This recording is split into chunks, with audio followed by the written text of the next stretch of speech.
Hello everyone! Welcome back to my channel. How are you guys?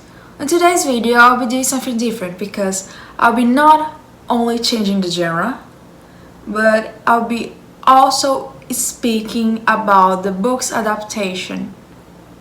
And as you may see in the title, I'll be talking about the Bridgertons. I would like to start by mentioning that if it was up to me, I would never read it, because I extremely dislike historical dramas and romance. NANI?! But wait, I have a motive for disliking romance. It's because the character's only personality trait is their significant other. Take for example, America Singer and Max and Shreve from the Selection series. America is kind, lighthearted, funny, quirky, and smart. That's subjective, I suppose, but yeah, she's described as smart. And we have Maxon. He's perfect. He has no flaws. And what is he known for? America. Another example is Peter Kavinsky from To All the Boys I Loved Before. There we have Laura Jean, his girlfriend.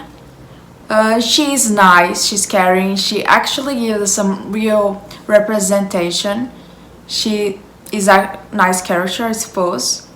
And we have him. What do we know about him? Who is he? I mean, yeah, he has an ex. He likes lacrosse. Yes, exactly. He likes lacrosse. And he's popular. Now about the book. The Bridgertons is a book series created by Julia Quinn. The first book of the series is The Duke and I. And the first season of the adaptation is heavily inspired by it. It tells us the story of Daphne Bridgerton. And I was happy to know that, unlike the show, she wasn't successful. She already debuted 2 years prior to the Duke's arrival, and she had almost no suitors. Keep in mind that this was set in the 17th century, and choosing her husband was the biggest independence and freedom a woman could have. This time, it was a time for change. Their parents wouldn't dictate who they married, they would just say, go marry for love, and not economic pursuits. This was quite nice, I suppose. Yes, better than nothing. Now, getting back to it, I'm surprised to say the book isn't nearly as bad as I thought. Daphne is a charming girl, she's intelligent, she's kind-hearted, she's funny to watch. And this leads us to the main problem. People don't want to marry her. They see her as a friend. And that's why she had no suitors. Before Simon arrived.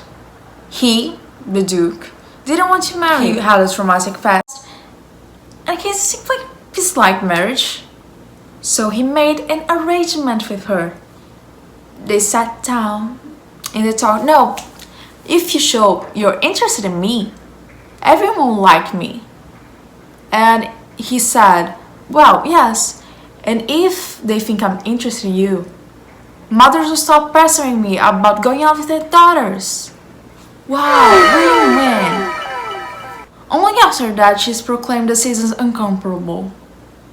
Now, the plot really starts as they fall in love with each other. And this leads us to another problem. Even though he loves her, Simon can't marry Daphne. It's not only about marriage, this point.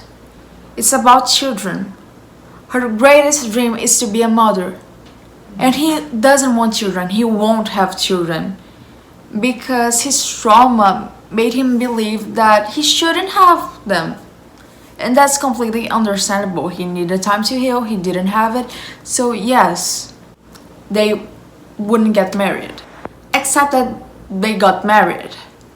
And now, you may ask, how did it go from quite pleasant to downright bad? I'll put a trigger warning here. If you're a sexual abuse victim or just simply dislike hearing about this topic, please skip to this point of the video. I'll put timestamps here. Okay, Simon was raped by Daphne. And before someone says, oh, that's debatable, I will quote the book itself. Okay, it literally says, Daphne had aroused him in his sleep, taken advantage of him while he was still slightly intoxicated, and held him to her while he poured his seed into her. First, he was intoxicated. Second, he said multiple times he didn't want children. Third, good grief, he was sleeping. And Daphne didn't regret it. I mean, she did, but not for the right reasons, because she still felt entitled to it. He didn't want children, but she deserved children. And the offer completely ignored his trauma. No one didn't deserve to be raped. No one deserves to be raped. And there's no excuse for it. Oh, and the ultimate worst part of it is that Daphne is a heroine. She is a good girl. She's supposed to be the whole role model for everyone who reads it. And then she proceeds to rape someone? And it makes it that she's right? What the hell? Now, about the adaptation. I would first like to explain a phenomenon that I like to call in this application. It's basically when you grab a book to make an adaptation out of it and take all of the characters' personalities and throw them in the trash. I think they believe it's more marketable that way, so you can self-insert. And before you ask, yes, I dislike the show. I only watched it for Marina and Eloise.